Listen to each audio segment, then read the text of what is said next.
hay un signo importante en el recorrido de lo que ha sido la Asamblea Legislativa. En 2015, el Poder Legislativo, que es uno de los 5 poderes nacionales, inició una ruta de salirse de las coordenadas de la política nacional, ¿no? En 2016, apenas se instaló la Asamblea Nacional, dijeron en 6 meses tumbamos al gobierno. A partir de ahí se inició un proceso más bien de vía insurreccional que llevó a que 2 años después, en 2017, estuviese un escenario de violencia nacional como las guarimbas. Las guarimbas, solo para tener más o menos una idea, generó como saldo 1000 heridos y heridas en acciones de calle, 100 personas muertas, crímenes de odio. Creo que el más famoso es el de Orlando Figuera, que fue quemado vivo, un muchacho negro que fue quemado vivo sencillamente porque lo asociaron con que ser negro era lo mismo que chavista. Entonces fue un punto quiebre de la violencia que se intentó instalar a partir del Poder Legislativo, ¿no? Fue entonces la opción que se impulsó desde la oposición. Eso tuvo un bajón con las elecciones de Asamblea Constituyente, que entonces pacificaron al país. La mayoría de la gente salió a votar para votar a favor de la democracia, de la paz. Y a partir entonces de esa derrota, la oposición venezolana inició un momento, una guía de irse del país, ¿no? Progresivamente. O sea, los principales líderes empezaron a irse, a sacar la política del país, desmontaron las maquinarias electorales, y la política entonces estaba en Washington o en otros lugares haciendo giras, pidiendo sanciones e intervención en Venezuela, ¿no? Entonces, ahorita en el 2020, hacer una elección de Asamblea Legislativa es como que intentar romper con esa curva, recuperar el poder legislativo, que vuelva el poder legislativo a la nación, que haga leyes. No hizo leyes en todo este tiempo, no hizo lo que según la Constitución le corresponde. Entonces es volver sobre esta. Pero además el otro tema es que es una Asamblea Legislativa que decide volver al país en términos nacionales, que es una Asamblea Nacional que tiene una configuración político-ideológica diversa, pero hay un elemento en común que me parece que es el más interesante en este regreso del Poder Legislativo, que es todos plantean que debe haber un cese de las sanciones, de las medidas coercitivas unilaterales contra Venezuela. Entonces, se prevé que es una Asamblea Nacional que va a velar porque cesen las intervenciones. A diferencia de la Asamblea Nacional anterior, que inició el camino de la intervención, debería tener la tarea de desmontarla. Creo que el otro gran desafío que entonces tiene esta Asamblea es tratar de volver al escenario de la política, porque toda esta ruta que les describía ha sido salirse de la política, ¿no? Es llevar la política a otro lado, que consideramos que es el escenario además de la antipolítica, pero nosotros hacemos política en nuestro país, bajo la lógica de la soberanía. Si te vas fuera del país ya no estás haciendo política. Nosotros no tenemos nada que buscar haciendo política en otro lado, más que pedirle a los otros países que reconozcan nuestra soberanía, que es lo que hemos venido haciendo en este tiempo, con la maquinaria de los Estados Unidos en contra, pidiendo la ruptura de la soberanía, porque es su necesidad para poder ganar fuerza en su batalla contra China, ¿no? No tiene nada que ver con si hay derechos humanos en Venezuela, si hay democracia en Venezuela, si votó mucha gente o votó poca gente en Venezuela. Eso no tiene nada que ver. La agenda de los Estados Unidos es tomar control del petróleo, del punto geopolítico que representa a Venezuela como eje de integración, y derrotar al socialismo. Eso es lo único que está en juego para los Estados Unidos. Por eso prevemos desde los distintos sectores que lo que va a ocurrir en el próximo tiempo es más sanciones, porque los Estados Unidos necesita tomar el control de este bastión para poder ganar en su pelea contra China y contra Rusia. Mucha gente dice, porque además tiene el recorrido de los 20 años de participación, de las 25 elecciones, donde siempre ha habido mucha participación, que bueno, pero ¿qué pasó? ¿Por qué menos? Y claro, es porque ahí se ha visto la efectividad política de la agenda del bloqueo, porque la agenda del bloqueo ha jugado a romper la materialidad venezolana. En 2016 entraban al país cerca de 44, 56 billones de dólares, y al día de hoy, este año 2020, no entra ni siquiera la mitad de $1 billón. Esa es la respuesta es tan sencilla como eso, y esa respuesta te lleva a una desafiliación de la política. La mayoría o buena parte de la población no siente que no tiene nada en qué creer, no solo en el gobierno, sino en general en la política, en los sectores de la política, porque siente que si va a votar no va a cambiar la situación material, ¿no? Entonces prefiere ir a hacer cola para la gasolina, O sea, lo que ocurre es que entonces la población venezolana, lejos de despolitizarse, lee políticamente que en ese camino de la política formal está trancado el juego, y entonces dice, yo me dedico a resolver mi vida en lo cotidiano. con mi familia, con mis aliados, con mis cercanos, y ahí estamos resolviendo la vida. Me parece heroico que en una situación de quiebre material como el que estaba describiendo, 30% de la población salga a decir, bueno, creemos que esto debe enrumbar hacia allá. Creo que es un mensaje para lo interno del país y hacia afuera, para decir, la cosa se tiene que resolver aquí. Los que están afuera haciendo lobbies, pidiendo recursos financieros y pidiendo intervención, vuelvan a hacer política aquí, ¿no? Y le está diciendo al resto del país, vamos a trabajar todos para resolver los problemas que hay que resolver, ¿no? Y yo siento que ese es un llamado para los venezolanos, es el llamado que además estamos mirando desde las organizaciones, desde los movimientos populares, pero también además es el llamado que hay que hacerle a los pueblos del mundo. Lo que hay que pedir en este momento es cese del bloqueo.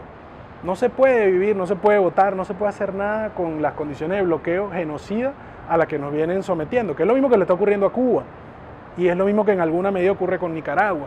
Y es la misma estrategia que hay con unos 37 países más, con los cuales la política internacional de Estados Unidos, vuelvo sobre el escenario de tratar de proteger su hegemonía imperial, es romperlos a punta de bloqueo. No puedo ya disputar en el terreno económico, entonces por vía de sanciones voy a tratar de mantener por la fuerza, con aparato militar, con otra forma de presiones, que es lo que en Venezuela hemos estado llamando, creo que de manera correcta, a guerra híbrida, ¿no? Está operando de distintas formas para que haya una sublevación.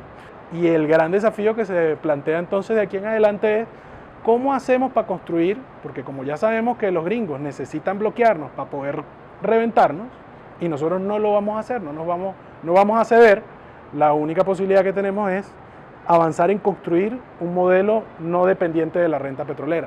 Si nos reventaron la posibilidad de endeudamiento, la posibilidad de vender petróleo, la posibilidad de importar cosas, bueno, necesitamos construir un modelo económico que no dependa y además política que vaya de la mano con otra lógica que ya no es el rentismo petrolero que tuvimos durante más de un siglo, ¿no? Creo que lo que se ha venido discutiendo desde el campo popular en el último tiempo es, por un lado, cuáles han sido las formas de organización que han venido generando fuerza durante este tiempo. Creo que ahí hay un desafío que tiene que ver con la articulación de toda esa fuerza que se ha generado. En las elecciones había un músculo organizado comunitario que se movió en función de llevar a la gente a votar. Pero es el mismo músculo que se ha movido durante el tiempo de pandemia para hacerle prueba a buena parte de la gente de la comunidad, para garantizar que el nivel de contagio del coronavirus se mantenga bajo, para garantizar que se distribuyan alimentos a cerca de 6 millones de familias, es decir, como un 70% de la población que recibe ese subsidio. Y no solo lo recibe porque el Estado garantiza los pocos recursos que entran aún para esa distribución, sino además porque hay un andamiaje organizativo con el cual distribuirlo.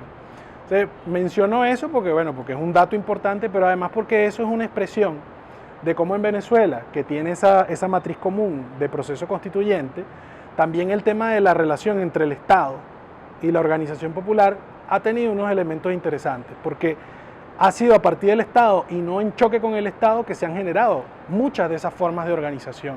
Y hay formas de organización que existían aparte del Estado, que también han disputado el terreno de lo público, que no es un problema solo de depender del Estado. A veces se plantea el problema como que, bueno, eso es un problema si dependes o no. No, el problema es que el Estado es el administrador de lo público, y lo público es lo de todos.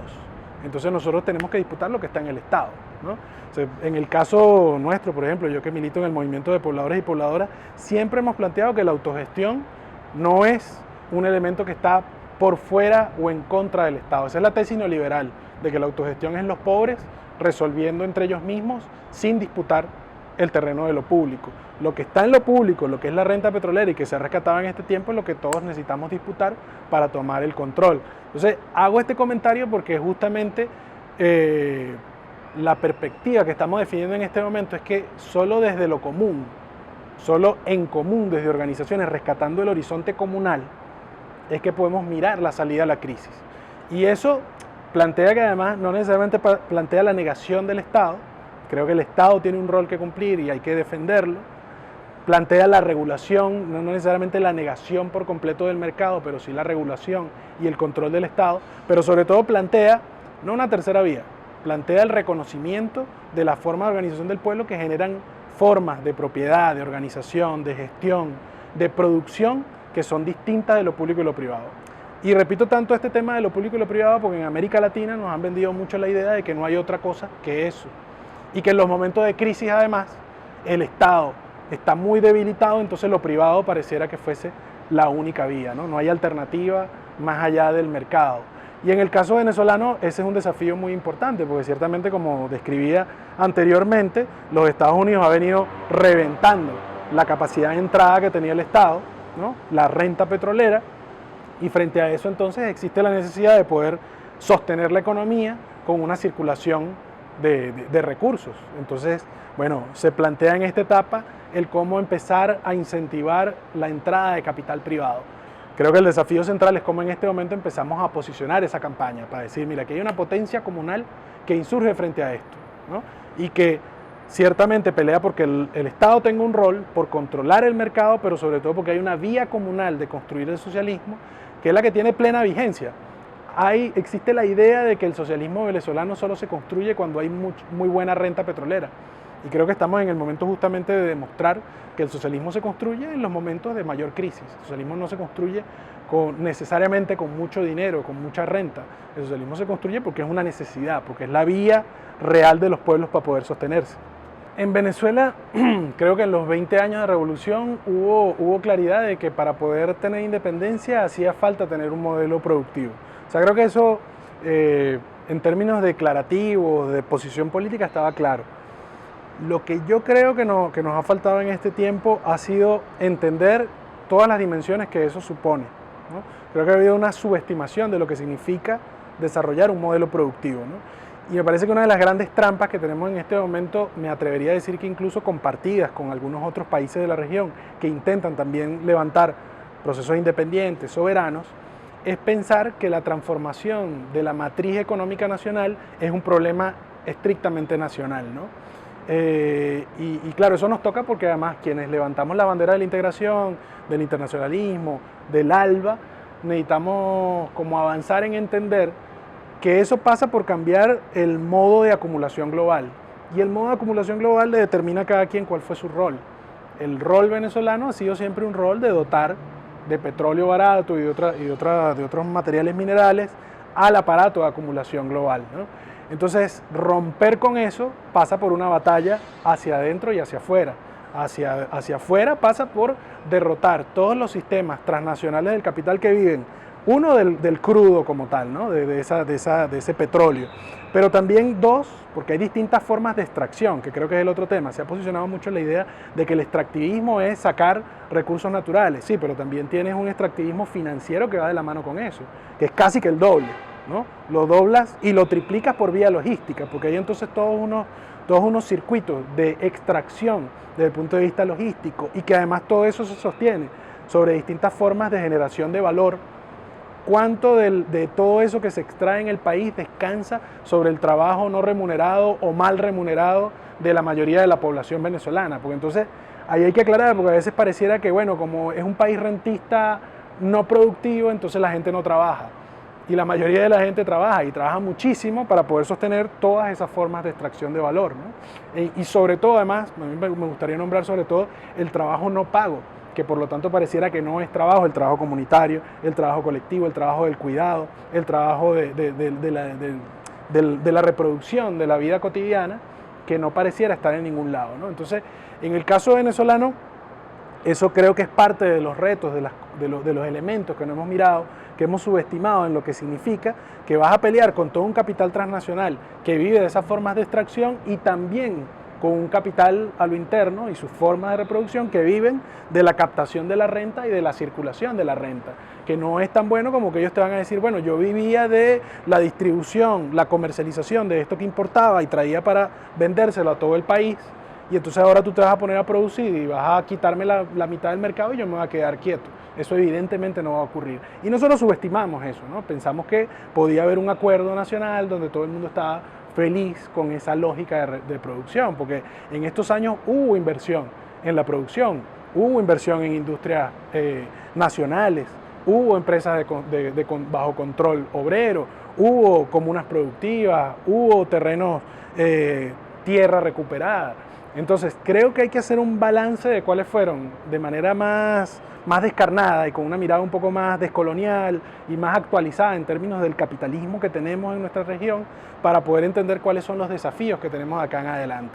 Porque sí creo que frente a esta situación se ha hecho más latente la necesidad de transformar el modelo productivo. No tengo duda de que la mayoría de la población tiene más claridad ahora de la necesidad de producir y de no depender de la importación, de no depender del dólar, pero al mismo tiempo, ojo con volver a subestimar lo que estamos hablando, lo que estamos planteando en términos de transformación, ¿no? Creo que ahí recalco la importancia de mirar como con mayor detalle cuál puede ser un modo de gestión desde el Estado, cuáles son los elementos que el Estado puede y debe aportar y cómo hacerlo sostenible. Porque el Estado en nuestra región, aunque a veces lo vemos de manera idealizada, nos creemos el cuento de la modernidad y de los países centrales de Occidente que nos hacen pensar que el Estado es un espacio ideal, cuando el Estado es el patrimonio de las élites, ¿no? En las lógicas neoliberales de nuestro continente, las élites han patrimonializado lo público como de ellos, ¿no? Entonces, frente a eso, hay que reconstruir un Estado con unas formas propias, pero también entonces hay que limitar lo privado y también diversificar lo privado, porque no es lo mismo el capital transnacional que el capital nacional. Además de todo lo que puede ser el capital nacional, pueden haber distintos niveles, pueden haber pequeñas, medianas empresas, pueden haber cooperativas, pueden haber distintas formas y sobre todo creo que la tarea central que tenemos del movimiento popular es posicionar toda la construcción de ese nicho de lo alternativo que viene siendo lo comunitario, lo comunal, lo popular, lo que se construye entre comunes, entre toda esa base desposeída a la cual se le niega el valor del trabajo, a la cual se supone que no produce. Toda esa base productiva, cuando tú miras quién integra una comuna, es ese sujeto, esa sujeta. Quién integra un campamento, un movimiento de pobladores, un espacio que rescata tierra en la ciudad o tierra en el campo. Es justamente ese sujeto que ha sido masivamente negado de todo ese escenario, que el chavismo reconoció políticamente como sujeto, que le ha dado capacidad de organización, que es con lo que estamos resistiendo frente a este momento, pero que ahora hay que poder mirarlo en su justa medida. Tiene la posibilidad de disputar en la construcción de un modelo alternativo. No es que entonces esperamos a que salgamos de la crisis para volver a atender al pueblo. Es que ese pueblo tiene la capacidad de sostener y generar formas de disputar este momento actual. Mucho de lo que hemos comido durante la época de bloqueo ha sido por la producción del pequeño campesino, de la agricultura familiar, del trabajo cotidiano que se sostiene sobre miles y millones de mujeres que sostienen la casa y la comunidad de manera permanente con trabajo de distinto orden, ¿no? Entonces, creo que es el momento de recentrar ese sujeto. Y creo que además, ojo, creo que ese es un desafío continental, porque a veces tenemos la impresión de que está ocurriendo un desastre fuera de lo normal en Venezuela, cuando la crisis que está ocurriendo en Venezuela es la crisis sistémica del capital, es la crisis civilizatoria del capital, con añadidos, con un bloqueo que entonces la agudiza y la complejiza, con una pandemia que además viene a acelerar como ha venido ocurriendo a nivel global. Entonces no es que estamos en situaciones que están desconectadas, es más o menos la misma condición, con las particularidades de las formas de acumulación y extracción de cada país, pero es una historia más o menos común y es un desafío más o menos común. Creo que en términos, por ejemplo, de esta etapa, para cerrar, creo que se ha subestimado mucho en estos últimos 20 años el rol de la integración. Pensábamos que la integración era un problema de diplomacia política entre países y de alianza, y es eso también. Pero si no construye además base material, base cultural para poder romper el modo de acumulación global, o sea, el rol que le tocó en la distribución internacional de los procesos de acumulación y de extracción, no lo va a poder hacer. Eso no es un problema de buenas voluntades nacionales y creo que ahí hemos pecado de pragmáticos bobos en los procesos nacionales, ¿no? Porque creemos entonces, no, nos alejamos, ¿no? Y ojo con una etapa muy delicada en la cual cada quien puede empezar a hacerle el feo a Venezuela, a Cuba, creyendo que se van a salvar solos cuando hay un modo de acumulación global que está en contra tuya. Si tú tratas de defender la vida de las mayorías, contra eso te estás enfrentando. Entonces, o formas parche, formas fuerza para poder pelear contra eso, o usted va a ser devorado por eso.